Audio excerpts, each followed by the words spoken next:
Kitabu cha Zaburi ni 71 fungu ni 21. Biblia inasema, laiti ungeniongezea ukuu, urejee tena kunifariji moyo, nami nitakushukuru kwa kinanda na kweli yako, Mungu wangu. Nitakuimbia wewe kwa kinubi, mtakatifu wa Israeli. Na tuweze kuomba. Mtakatifu Mungu utupendaye, jina lako liweze kuinuliwa kwa sababu unastahili kuabudiwa. Ni masaa ya kipekee kwa hakika, wana wako wameketi ili kwamba waweze kupata habari zako.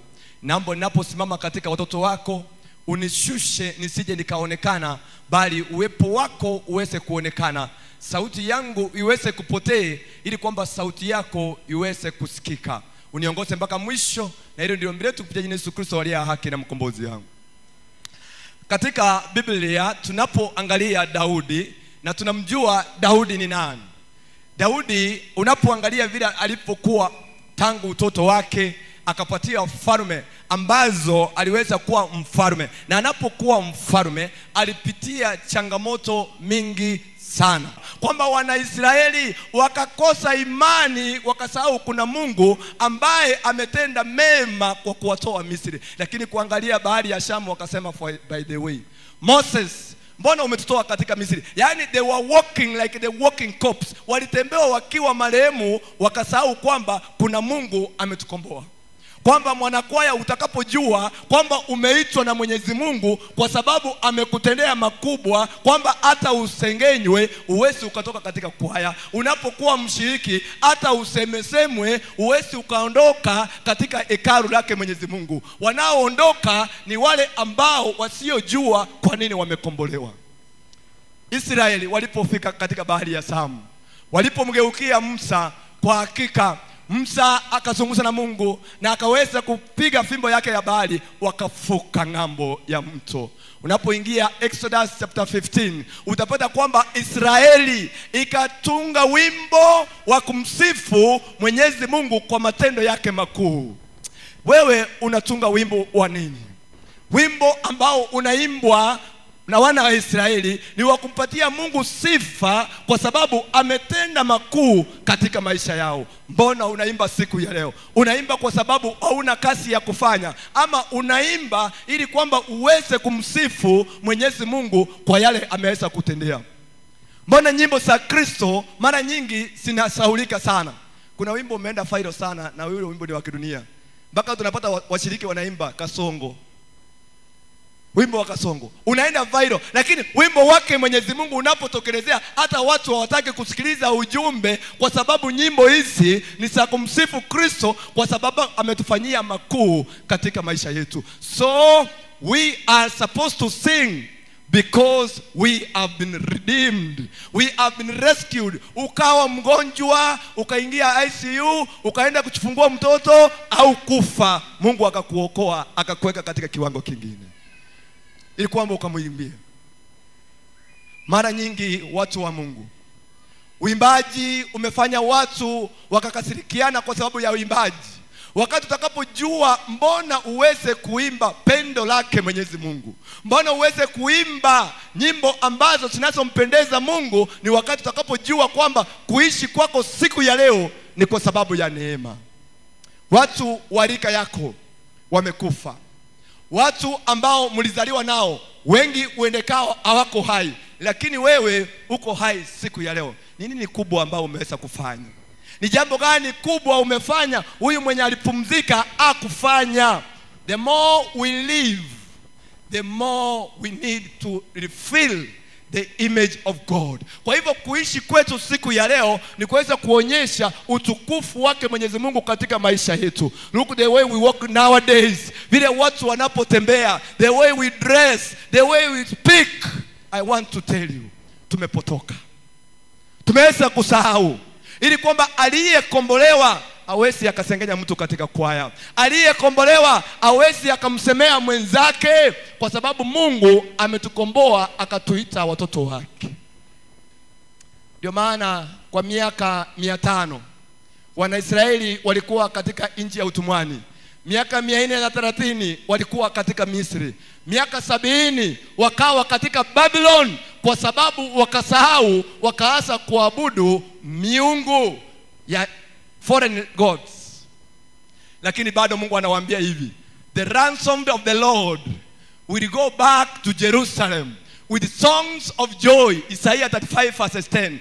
God says that the ransomed of the Lord, they will go back to Jerusalem with songs of praise, because the Lord is going to rescue them. That's why today that we need to say, our Father, He cares for our needs. He understands our problem. That's why this far we say it is Ebenezer, that we are supposed to sing for our God. Tunafaa kumwimbia Mungu wetu. Unapojiangalia, piga hesabu. Piga hesabu. Unajua unaposikia wanakwaya, unajua wanakwaya wanapokuja kuimba hapa, wacha niwaambie ukweli. Wamesengenywa. Unajua mnasengenywanga? Mnasengenywa amjuangi.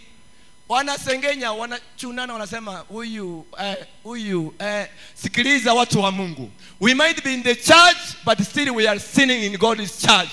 This is an hospital. People have come with different situations and with different diseases that we need to seek for medication from the great physician Jesus Christ. We are facing challenges. Satan is after those ones singing the choir. Kwamba usengenye useme kwaya ina atigire. Nimewacha chini hiyo kwani sitaki kusikia. Hiyo ndio maisha ambayo tunakaa siku ya leo. Lakini niwaambie kwamba usengenywe usisengenywe. By the way, usiposengenywa wewe ni mtu kweli? Lazima usengenywe na ukasemwa. Utasengenywa. Ndio nikaona mhubiri mwingine kutoka Kisii alisema, kama wanasengenya mtu mwenye amekufa, wewe ni nani? Kama mwenye amekufa anasengenywa, who are you? Because when these challenges come, itakuimbisha kwamba wewe ni mwimbaji. Umesengenywa, utasema kwamba tabibu mkuu. Wakati umesengenywa, you don't want to listen from what is coming from the other side, because the Lord who has called you is above those people who are gossiping towards you. He understands why He called you from darkness to the light, because He knows you are an important person in this life. Mtu mwenye fake hawesengenywa, by the way. Unajua people think kwamba sisi sio malaika. Hatujazaliwa tukiwa mayai. Mimi naambianga watu, by the way, unajua tunapohubiri, mimi nilikuwa tough. Nilikuwa tough by the way. Lakini ninapoangalia ile Mungu amenitendea, by the way nasema, kama Mungu aliniokoa, okoa na wengine. Haleluya. Sistahili kusimama mbele yenu, lakini kwa sababu Yesu akaja ili akomboe waliokuwa wabaya, mimi na wewe. Kama tungekuwa righteous, there was no need of Jesus Christ coming to this earth. Doing what? Because tulikuwa righteous. But because of our sinful nature, Christ came to die in our position that we were to die. He took the position that we were to die. That's why David anasema kwamba, Mungu naomba kwamba unirejee second time. Na sisi tunaomba kwamba it might be tumekuwa hatujui vile ya kuimba, hatujui njia ya kuimba, nasi tumuombe kwa sababu ametufanyia makuu katika shida tunazopitia, ili kwamba Mungu aturejee, atuamshe kutoka usingizi, ili kwamba tuweze tukamwimbia. Angalia kwaya hii ya Pipeline. Wanaume ni wangapi wanaimba kwa hii kwaya? Wanaume ni wachache. Kuna wakati nimeenda Kisii mara mingi masisi kushika nao, unapata kwaya inaimba wamama peke yake, lakini hakuna wanaume. Kwani injili ni ya wamama. Tuweze kuelewa kwamba Yesu alikufia watu wote. Let us create time to work for the Lord. Tunapenda kazi zetu sana, lakini wakati utakapojua kwa nini tunaishi siku ya leo, utagundua ni kwa nini unafaa kumwimbia Bwana. You will understand why you are supposed to sing for your God. Our God is faithful God. He understands our problems. He knows what we are facing. He knows economic crisis that we are facing. The only thing that we need to do is to trust His process. Sikiliza. Daudi anaposema mambo haya, nami niulize swali ni je, sasa wimbo huu tutauimba aje kama hatuamini? When the children of Israel were in captivity, waliambiwa waimbe nyimbo za Zayuni. Wakauliza, je, Tutaimba aje nyimbo za Zayuni in a foreign land? Unaweza ukaimba aje kama uamini? Utaimbaje nyimbo zake Mwenyezi Mungu kama wewe mwenyewe haujabadilika? You need to understand the mission of God first, so that you can be able to take outside to people, kwa sababu umeelewa ujumbe. Siku ya leo angalia vile tunapoimba. Tunaimba ili kwamba tuweze kuonekana mara nyingi. Ndio maana hata siku ya leo tuko na competition. Tutakapoelewa kwamba Mungu ametukomboa, competition haitakuwa hapo. Kuna jamaa mmoja alikuwa anaimba mpaka mene naonekana, na alikuwa na mapengo, na alikuwa anaimba by the way kutoka kwa moyo wake. Nilikuwa nampenda tulipokuwa high school. Alikuwa anaimba, anapanua mdomo wake, ukimwangalia ana concentrate for what God has done in him. Lakini mara nyingi watu wakikuja hapa, watu wanasema angalia vile analinga. Wacha alinge, wewe si mhukumu. Mungu peke yake ndio mhukumu. Bwana Yesu asifiwe. Nashukuru sana. Sikiliza niwaambie. Sasa Wanaisraeli wanauliza, tuimbeje nyimbo za Zayuni katika foreign land? Utaimba aje kwa kwaya lakini vidole yako umeweka makucha umepandika? Utaimba aje kwa kwaya lakini macho yako umeweka, kuna vitu wanawekanga inaitwa vifagio hapa, kuna vifagio. Yaani watu wameweka vifagio kwa macho inakaa namna hii. Watu wanatembea kama helikopta. Ukitaka kuweza kuelewa, sishushe ili kwamba Yesu Kristo aonekane katika maisha yako. That's what we need. Because tunapoangalia Wanaisraeli wanasema aje, tutaimbaje nyimbo za Bwana katika nchi ya ugenini? Nami nauliza, utaimbaje nyimbo za Bwana kama uamini umekombolewa? Kuna siku nilienda mahali, yani mwanakwaya amevalia t-shirt imeandikwa hapa nyuma hakuna matata. Hakuna matata. We need to understand the mission that we are having. We need to come back to our senses. We need to understand why we are existing today. It might be today naweza hubiri hapa niende nipumzike na nitoka katika ulimwengu huu, but nitapumzika namna gani mwana kwaya? Naomba hivi, ni heri upumzike ukijua kwamba umefanya kwa bidii kazi zake Mwenyezi Mungu. All of us, we cannot be preachers. Mungu akaweka wengine kando, waimbaji, wengine wahubiri. Kwa hivyo kila mtu ako na kipawa cha kipekee. Tumia kipawa chako mzuri. Jiulize tu swali. Siku ya leo Yesu akirudi, ukawa na sauti nzuri, lakini ukasema kwa sababu leo siendi, wacha nione vile hiyo kwaya itaimba. Nami nikwambia siku ya leo, kufa siku ya leo, uinuke baada ya miezi 3, uone vile pipeline itakuwa imerekodi nyimbo mingi. Haleluya. Kwa hivyo nisema ati najua kuhubiri, wacha nikufe siku ya leo, ndio utajua kuna watu ambao wanajua kuhubiri ukifufuka. Kwa hivyo kazi ya Bwana si ya vitisho. Watu tumekuwa na vitisho. Ukisikia mtu akiwa na vitisho, ni yule ambaye hajakombolewa na hajajua maana ya kuimba. Ni imbe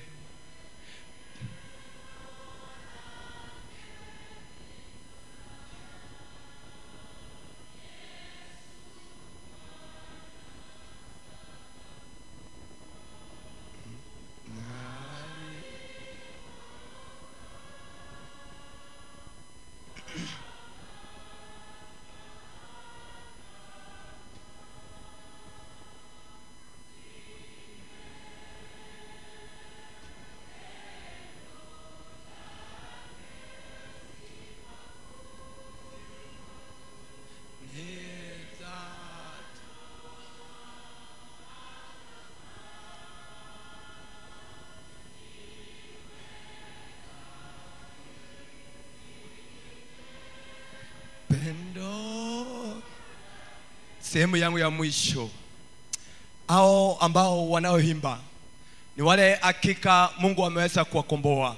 Ndio maana wimbo wa Musa na mwana kondoo, tunapoangalia wimbo ambao unaimbwa katika Exodus chapter 15, ni wimbo wa ukombozi kwa ile Mungu amefanyia wana wa Israeli. Lakini tunapokuja katika kitabu cha Ufunuo 15 fungu la 1 mpaka fungu la 3, Yohana anasema kwamba anapoangalia wale ambao ni waimbaji, ni wale ambao wameshinda dhiki za kiulimwengu. Kitabu ni Ufunuo 15 fungu la 3. Tasoma Ufunuo 15 fungu la 3 ninapomaliza mahubiri yangu. Nataka ujiulize swali. Je, wewe ni mshindi kwa sababu umeshinda dhiki za ulimwengu, ama wewe bado uko katika ulimwengu? Biblia inasema, nitaanza fungu la kwanza. Kisha nikaona ishara nyingine katika mbingu iliyo kubwa na ya ajabu, malaika 7 wenye mapigo 7 ya mwisho, maana katika ayo ghadhabu ya Mungu imetimia. Ukumbuke fungu hili linaasilia sawa sawa na fungu la chapter 14 ambayo malaika wa kwanza anaambia watu kwamba fear God and give him glory, kwamba wale watakaosikia sauti yake Mwenyezi Mungu ambao watashinda dhiki za ulimwengu, the 144,000 ambao kwa hakika watakuwa wamepitia lakini Mungu akawaokoa. Wanasema hivi, tena nikaona kitu kama mfano wa bahari ya kioo iliyochangamana na moto, na wale wenye kushinda watoka kwa yule mnyama na sanamu yake na kwa hesabu ya jina lake, walikuwa wamesimama kando ya hiyo bahari ya kioo, wenye vinubi ya Mungu, nao waimba wimbo wa Musa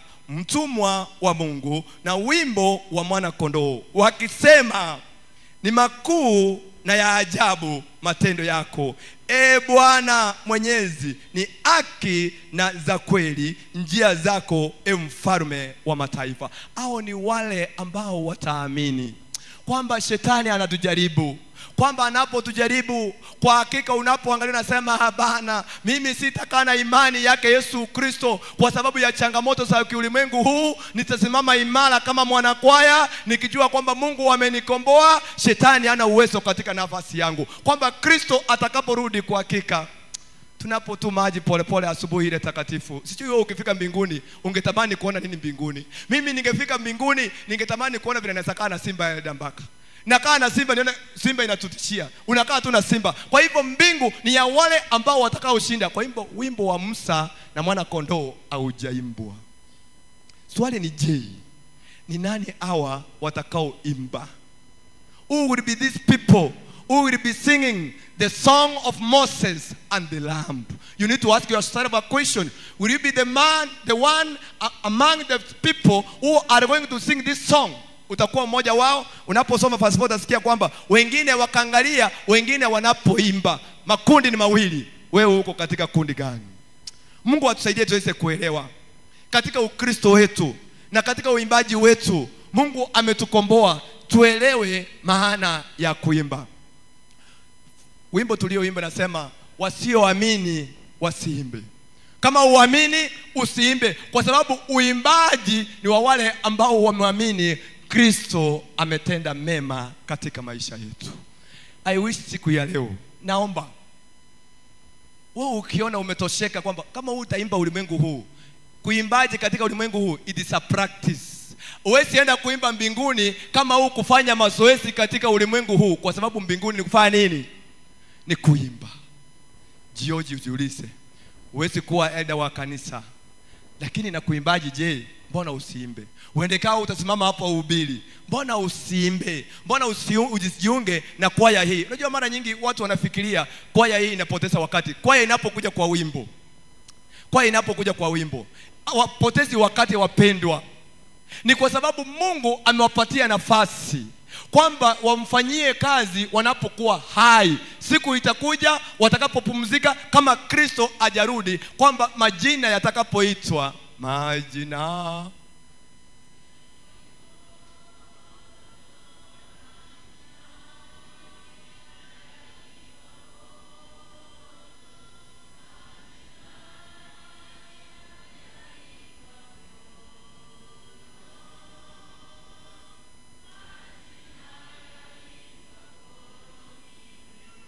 kwamba ni ombi la kipekee kwamba majina yatakapoitwa, je, jina lako litakuwepo? Jina lako litakuwepo? Ujiulize tu swali. Mungu wetu atusaidie tuweze kuelewa kwamba katika kuimba kwetu ni kumfanyia Mungu kazi, kwamba wanakwaya wanagharamika kupima uniform, si kana kwamba hawana kazi wanaweza pima vitenge, lakini Mungu bado anawaongezea. Hakuna mwanakwaya aliyefanya kazi yake Mwenyezi Mungu na akalala njaa kwa sababu ya kupima uniform smart kama hii. Nawe pia uko na nafasi ya kipekee. Jiunge na kwaya hii. Hata kama ulisengenyo ukakaa chini, by the way, simama tena. Masengenyo ni ya watu ambao wanayepumua, ili kwamba ujiunge na kwaya hii. Kwaya ikifika watu 300 hatutakataza kwamba imejaa, kwa sababu ni kumfanyia Mungu kazi. Angalia vile wanaonekana. Wengine wako na watoto lakini ni wasichana tu ndani ya Kristo. Haleluya.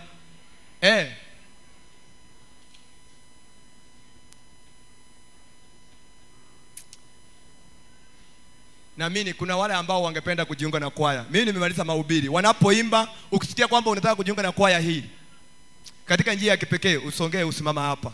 Ukisikia kwamba wewe ni mwimbaji, najua kuna watu wamekalia vipawa sana, kwamba usije ukapumzika na kipawa Mungu aliyokupatia, kwamba utahukumiwa vibaya sana. Usongee usimama hapa. Kama ungependa kwamba ujiunge na kwaya hii katika njia ya kipekee, kwamba umeona ni vyema umfanyie Mungu kazi, kungali nafasi. Wanapomaliza nitaomba kisha tuweze kumalizia pale. Kwaya, nafasi ni yenu.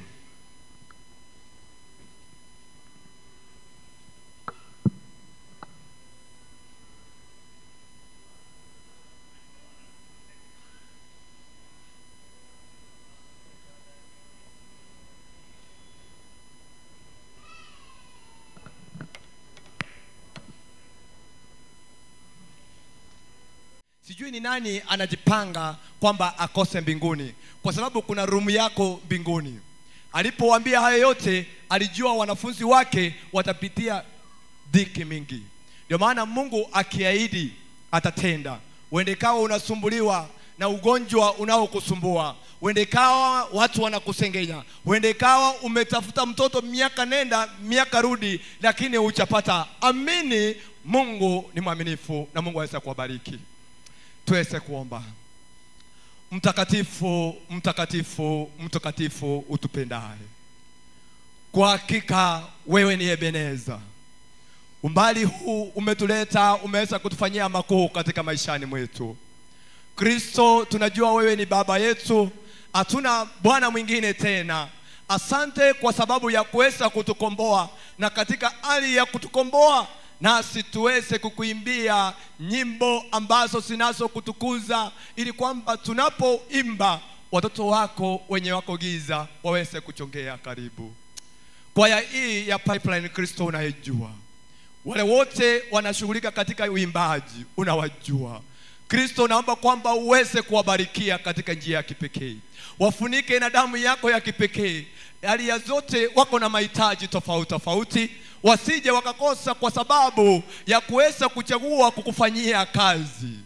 Wanapotoa fedha kwa mnajili ya uniform, Mungu uwaongezee double. Na washiriki nao wote, Kristo uwabarikie kwamba wanahitaji uso wako. Sisi wote ni watoto wako. Uende kawa kuna miongoni mwetu ambaye ni mgonjwa. Kristo, unajua yale anayopitia. Wale wote waliokuja ndani yako ambao walikuwa wagonjwa na matatizo tofauti tofauti, waliondoka wakiwa na furaha. Nami ninasema siku ya leo, Kristo, kwamba wale wako na changamoto mbalimbali waondoke wakiwa na furaha, kwa sababu utatenda. Kuna msichana miongoni mwetu, Kristo, unaelewa tatizo lake. Hakuna jambo ngumu lililo ngumu katika maisha yako. Kristo, naomba kwamba uweze kushuka, mibaraka yako iweze kuonekana na utukufu wako, ili kwa hakika kila mmoja aseme wewe ni Bwana, umetenda. Tusaidie tuweze kuelewa, na hilo ndio mbele yetu, Yesu Kristo aliye haki na mkombozi wetu. Amen.